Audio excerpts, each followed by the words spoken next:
قال الملأ الذين استكبروا من قومه لنخرجنك يا شعيب والذين آمنوا معك من قريتنا أو لتعودن في ملتنا قال ولو كنا كارهين قد افترينا على الله كذبا إن عدنا في ملتكم بعد إذ نجانا الله منها وما يكون لنا أن نعود فيها إلا أن يشاء الله ربنا وسع ربنا كل شيء علما على الله توكلنا ربنا افتح بيننا وبين قومنا بالحق وأنت خير الفاتحين وقال الملأ الذين كفروا من قومه لئن اتبعتم شعيبا إنكم إذا لخاسرون فأخذتهم الرجفة فاصبحوا في دار بيات من الذين كذبوا شعيبا كأن لم يغنوا فيها الذين كذبوا شعيبا كانوا هم الخاسرين فتولى عنهم وقال يا قوم لقد أبلغتكم رسالات ربي ونصحت لكم فكيف آسى على قوم كافرين وما أرسلنا في قرية من نبي إلا أخذنا أهلها بالبأساء والضراء لعلهم يضرعون ثم بدلنا مكان السيئة الحسنة حتى عفوا وقالوا قد مس آباءنا الضراء والسراء فأخذناهم بغتة وهم لا يشعرون ولو أن أهل القرى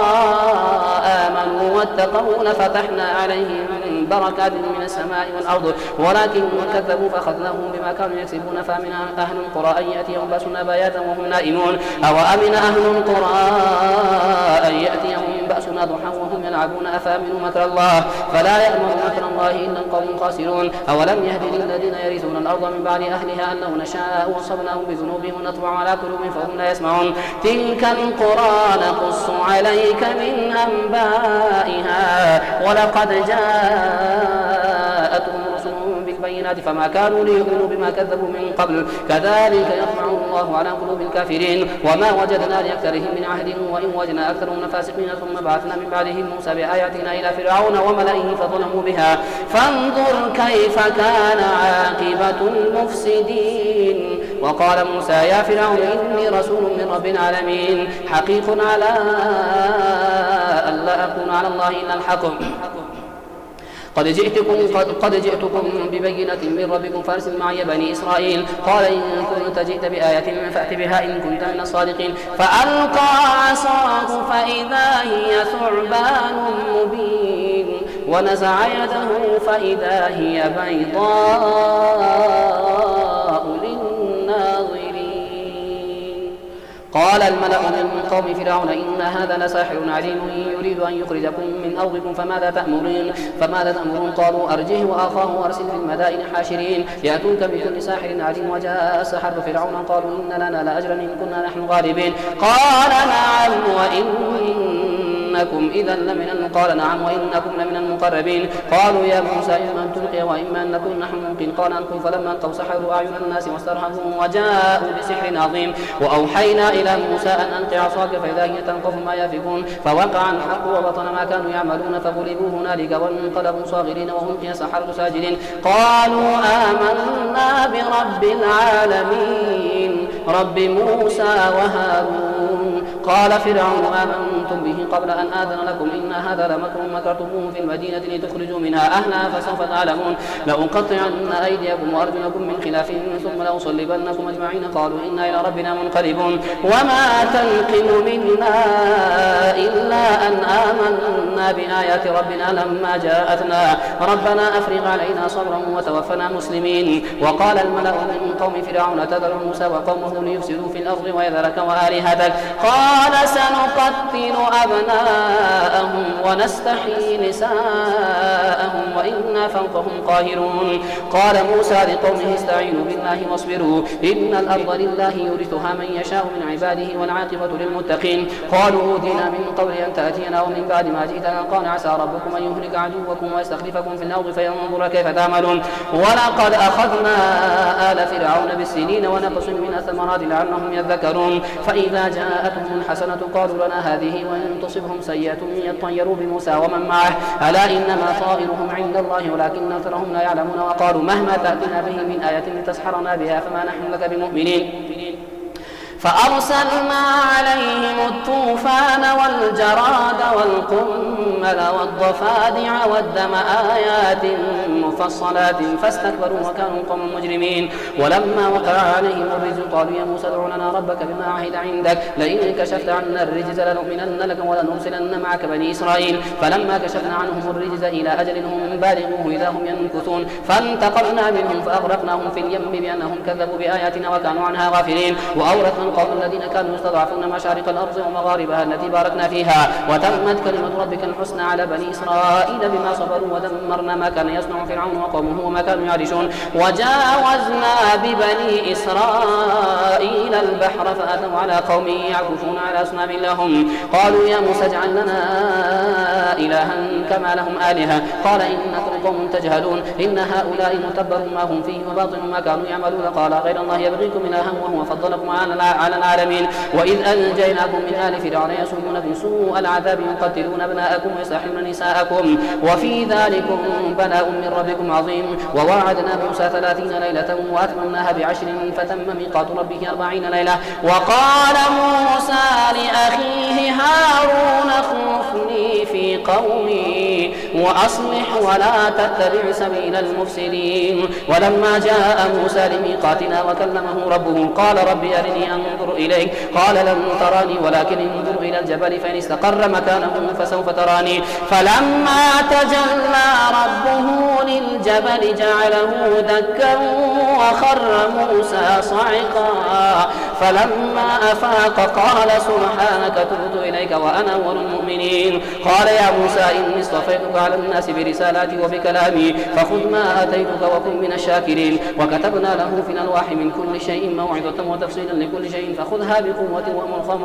وأمر قومك يأخذوا بأحسنها سأريكم دار الفاسقين. سأصرف عن آيات الذين يتكبرون في الأرض بغير الحق وإن يروا كل آية لا يؤمنوا بها وإن يروا سبيل الرشد لا يتخذوه سبيلا وإن يروا سبيل الغي يتخذوه سبيلا ذلك بأنهم كذبوا بآياتنا وكانوا عنها غافلين. والذين كذبوا بآياتنا ولقاء الآخرة حبطت أعمالهم هل يجزون إلا ما كانوا يعملون. واتخذ قوم موسى من بعده من حليهم عجلا جسدا له خوار ألم يروا أنه لا يكلمهم ولا يهديهم سبيلا اتخذوه وكانوا ظالمين. ولما سقط في أيديهم ورأوا أنهم قد ضلوا قالوا إن لم يرحمنا ربنا ويغفر لنا لنكونن من الخاسرين. ولما رجع موسى إلى قومه غضبان آسفا قال بئس ما خلفتموني من بعدي أعجلتم أمر ربكم وانقل الواح وأخذ برأس أخيه يجره إليه قال ابن إن القوم استضعفوني وكادوا يقتلونني فلا تشمت بي الأعداء ولا تجعلني مع القوم الظالمين. قال رب اغفر لي ولأخي وادخلنا في رحمتك وأنت أرحم الراحمين. إن الذين اتخذوا العجل سينالهم غضب من ربهم وذلة في الحياة الدنيا وكذلك نجزي المفترين. والذين عملوا السيئات ثم تابوا من بعدها وآمنوا إن ربك من بعدها لغفور رحيم. ولما سكت عن موسى الغضب أخذ الألواح وفي نسختها هدى ورحمة للذين هم لربهم يرهبون. واختار موسى قومه 70 رجلا بميقاتنا فلما أخذتهم الرجفة قال رب لو شئت أهلكتهم من قبل وإياي أتهلكنا بما فعل السفهاء منا إن هي إلا فتنة تضل بها من تشاء وتهدي من تشاء أنت ولينا فاغفر لنا وارحمنا وأنت خير الغافرين. واكتب لنا في هذه الدنيا حسنة وفي الآخرة إنا هدنا إليك قال عذابي أصيب به من أشاء ورحمتي وسعت كل شيء فسأكتبها للذين يتقون ويؤتون الزكاة والذين هم بآياتنا يؤمنون الذين يتبعون الرسول النبي الأمي الذي يجدونه مكتوبا عندهم في التوراة والإنجيل يأمرهم بالمعروف وينهاهم عن المنكر ويحل لهم الطيبات ويحرم عليهم الخبائث ويضع عنهم إصرهم والأغلال التي كانت عليهم. فالذين آمنوا به وعزروه ونصروه واتبعوا النور الذي أنزل معه أولئك هم المفلحون. قل يا أيها الناس إني رسول الله إليكم جميعا الذين هم ملك السماوات والأرض لا إله إلا هو يحيي ويميت فآمنوا بالله ورسوله النبي الأمي الذي يؤمن بالله وكلماته واتبعوه لعلكم تهتدون. ومن قوم موسى أمة يهدون بالحق وبه يهدون. وقطعناهم 12 أسباطا أمما وأوحينا إلى موسى إذ استسقاه قومه أن اضرب بعصاك الحجر فانبجست منه 12 عينا قد علم كل أناس مشربهم وظللنا عليهم الغمام وأنزلنا عليهم عليهم المن والسلوى كلوا من طيبات ما رزقناكم وما ظلمونا ولكن كانوا أنفسهم يظلمون وإذ قيل لهم اسكنوا هذه القرية وكلوا منها حيث شئتم رغدا وقولوا حطة وادخلوا الباب سجدا نغفر لكم خطيئاتكم سنزيد المحسنين فبدل الذين ظلموا منهم قولا غير الذي قيل لهم فارسلنا عليهم رجزا من السماء بما كانوا يظلمون واسألهم عن القرية التي كانت حاضرة البحر إذ يعدون في السبت إذ تأتيهم حيتانهم يوم سبتهم شرعا ويوم لا يسبتون لا تأتيهم كذلك نبلوهم بما كانوا يفسقون وإذ قالت أمة منهم لم تعدون قوما الله مهلكهم أو معذبهم عذابا شديدا قالوا معذرة إلى ربكم ولعلهم يتقون فلما نسوا ما ذكروا به أنجينا الذين ينهون عن السوء وأخذنا الذين ظلموا بعذاب بئيس بما كانوا يفسقون فلما عتوا عن ما نهوا عنه قلنا لهم كونوا قردة خاسئين وإذ تأذن ربك ليبعثن عليهم إلى يوم القيامة من يسومهم سوء العذاب إن ربك لسريع العقاب وإنه لغفور رحيم إن ربك لسريع العقاب وإنه لغفور رحيم إن ربك لسريع العقاب وإنه لغفور رحيم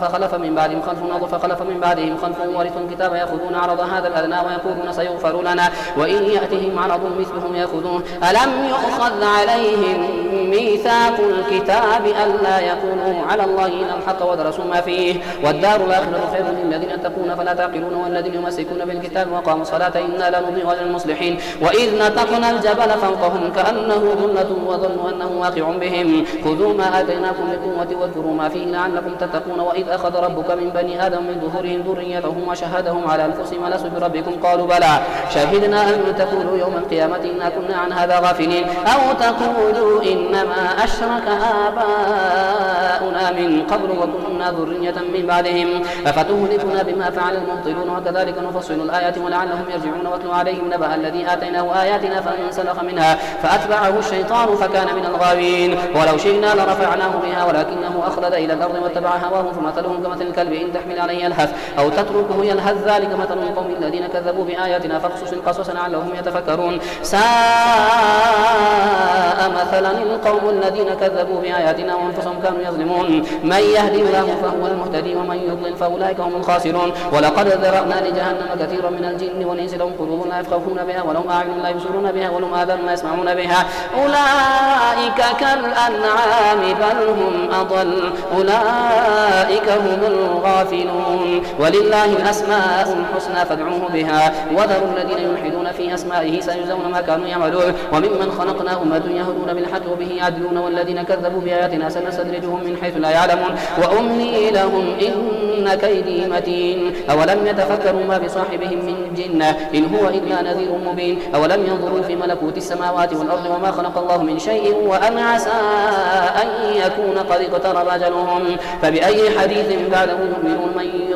من يضلل الله فلا هادي له ويذرهم في طغيانهم يعمهون يسألونك عن الساعة أيان مرساها قل إنما علمها عند ربي لا يجليها لوقتها إلا هو ثقلت في السماوات والأرض لا تأتيكم إلا بغتة يسألونك كأنك حفي عنها قل إنما علمها عند الله ولكن أكثر الناس لا يعلمون قل لا أملك نفسي نفعا ولا ضرا إلا ما شاء الله ولو كنت أعلم الغيب لاستكثرت من الخير وما مسني السوء إن أنا إلا نذير وبشير لقوم يؤمنون هو الذي خلقكم من نفس واحدة وجعل منها زوجها ليسكن إليها فلما تغشاها حملت حملا خفيفا فمرت به فلما أثقلت دعوا الله ربهما لئن آتيتنا صالحا لنكونن من الشاكرين فلما آتاهما صالحا جعلا له شركاء فيما آتاهما فتعالى الله عما يشركون أيشركون ما لا يخلق شيئا وهم يخلقون ولا يستطيعون لهم نصرا ولا أنفسهم ينصرون وإن تدعوهم من الهدى لا يتبعونكم سواء عليكم ودعوتموهم أم أنتم صامتون إن الذين تدعون من دون الله عباد أمثالكم فادعوهم فليستجيبوا لكم إن كنتم صادقين ألهم أرجل يمشون بها أم لهم أيدي يبطشون بها أم لهم أعين يبصرون بها أم لهم آذان يسمعون بها قل ادعوا شركاءكم ثم مكيدون فلا تنظرون إن وليي الله الذي نزل الكتاب وهو يتولى الصالحين والذين تدعون من دونه لا يستطيعون نصركم ولا أنفسهم ينصرون وإن تدعوهم إلى الهدى لا يسمعون وتراهم ينظرون إليك وهم لا يبصرون خذ العفو وأمر بالعرف وأعرض عن الجاهلين وإما ينزغنك من الشيطان نزغ فاستعذ بالله إنه سميع عليم إن الذين اتقوا إذا مسهم طائف من الشيطان تذكروا فإذا هم مبصرون وإخوانهم يمدونهم في الغي ثم لا يبصرون وإذا لم تأتهم بآية قالوا لولا اجتبيتها قل إنما أتبع ما يوحى إلي من ربي هذا بصائر من ربكم وهدى ورحمة لقوم يؤمنون وإذا قرئ القرآن فاستمعوا له وأنصتوا لعلكم ترحمون واذكر ربك في نفسك تضرعا وخيفة ودون الجهر من القول بالغدو والآصال ولا تكن من الغافلين إن الذين عند ربك لا يستكبرون عن عبادته ويسبحونه وله يسجدون يسألونك عن الأنفال قل الأنفال لله والرسول فاتقوا الله واصلحوا ذات بينكم واطيعوا الله ورسوله إن كنتم مؤمنين إنما المؤمنون الذين إذا ذكر الله وجلت قلوبهم إذا تليت عليهم آياته زادتهم إيمانا وعلى ربهم يتوكلون الذين يقيمون الصلاة ومما رزقناهم ينفقون أولئك هم المؤمنون حقا لهم درجات عند ربهم ومغفرة ورزق كريم كما أخرجك ربك من بيتك بالحق وإن فريقا من المؤمنين كارهون يجادلونك في الحق بعدما تبين كأنما يساقون إلى الموت وهم ينظرون وإذ يعدكم الله إحدى الطائفتين أنها لكم وتودون أن غير ذات الشوكة تكون لكم ويريد الله أن يحق الحق بكلماته ويقطع دابر الكافرين ليحق الحق ويبطل الباطل ولو كره المجرمون إذ تستغيثون ربكم فاستجاب لكم أني ممدكم ب1000 من الملائكة مردفين وما جعله الله إلا بشرى ولتطمئن به قلوبكم وما النصر إلا من عند الله إن الله عزيز حكيم إذ يغشيكم النعاس أمنة منه وينزل عليكم من السماء ماء ليطهركم به ويذهب عنكم رجز الشيطان وليربط على قلوبكم ويثبت به الأقدام إذ يوحي ربك إلى الملائكة أني معكم فثبتوا الذين آمنوا سألقي في قلوب الذين كفروا الرعب فاضربوا فوق الأعناق واضربوا منهم كل بنان ذلك بأنهم شاقوا الله ورسوله ومن يشاقق الله ورسوله فإن الله شديد العقاب ذلكم فذوقوه وإن للكافرين عذاب النار يا أيها الذين آمنوا إذا لقيتم الذين كفروا زحفا فلا تولوهم الأدبار ومن يولهم يومئذ دبره إلا متحرفا لقتال أو متحيزا إلى فئة فقد باء بغضب من الله ومأواه جهنم وبئس المصير فلم تقتلوهم ولكن الله قتلهم وما رميت إذ رميت ولكن الله رمى وليبلي المؤمنين منه بلاء حسنا إن الله سميع عليم ذلكم وأن الله موهن كيد الكافرين إن تستفتحوا فقد جاءكم الفتح وإن تنتهوا فهو خير لكم وإن تعودوا نعود ولن تغني عنكم فئتكم شيئا ولو كثرت وأن الله مع المؤمنين يا أيها الذين آمنوا أطيعوا الله ورسوله ولا تولوا عنه وأنتم تسمعون ولا تكونوا كالذين قالوا سمعنا وهم لا يسمعون إن شر الدواب عند الله سم البكم الذين لا يعقلون ولو علم الله فيهم خيرا لأسمعهم ولو أسمعهم لتولوا وهم معرضون يا أيها الذين آمنوا استجيبوا لله وللرسول إذا دعاكم لما يحييكم واعلموا أن الله يحول بين المرء وقلبه وأنه إليه تحشرون واتقوا فتنة لا تصيبن الذين ظلموا منكم خاصة واعلموا أن الله شديد العقاب واذكروا إذ أنتم قليل مستضعفون في الأرض تخافون أن يتخطفكم الناس فآواكم وأيدكم بنصره ورزقكم من الطيبات لعلكم تشكرون يا أيها الذين آمنوا لا تخونوا الله والرسول وتخونوا أماناتكم وأنتم تعلمون واعلموا أنما أموالكم وأولادكم فتنة وأن الله عنده أجر عظيم يا أيها الذين آمنوا إن تتقوا الله يجعل لكم فرقانا ويكفر عنكم سيئاتكم ويغفر لكم الله ذو الفضل العظيم وإذ يمكر بك الذين كفروا ليثبتوك ويقتلوك ويخرجوك ويمكرون ويمكر الله والله خير الماكرين وإذا تتلى عليهم آياتنا قالوا قد سمعنا لو نشاء لقلنا مثل هذا إن هذا إلا أساطير الأولين وإذ قالوا اللهم إن كان هذا هو الحق فأمطر علينا حجارة من السماء أو ائتنا بعذاب أليم وما كان الله ليعذبهم وأنت فيهم وما كان الله معذبهم وهم يستغفرون وما لهم ألا يعذبهم الله وهم يصدون عن المسجد الحرام وما كانوا أولياءه إن أولياؤه إلا المتقون ولكن أكثرهم لا يعلمون وما كان صلاتهم عند البيت إلا مكاء وتصدية فذوقوا العذاب بما كنتم تكفرون إن الذين كفروا ينفقون أموالهم ليصدوا عن سبيل الله فسينفقونها ثم تكون عليهم حسرة ثم يغلبون والذين كفروا إلى جهنم يحشرون ليميز الله الخبيث من الطيب ويجعل الخبيث بعضه على بعض فيركمه جميعا فيجعله في جهنم أولئك هم الخاسرون قل للذين كفروا إن ينتهوا يغفر لهم ما قد سلف وإن يعودوا فقد مضت سنة الأولين وقاتلوهم حتى لا تكون فتنة ويكون الدين كله لله فإن انتهوا فإن الله بما يعملون بصير وإن تولوا فاعلموا أن الله مولاكم نعم المولى ونعم النصير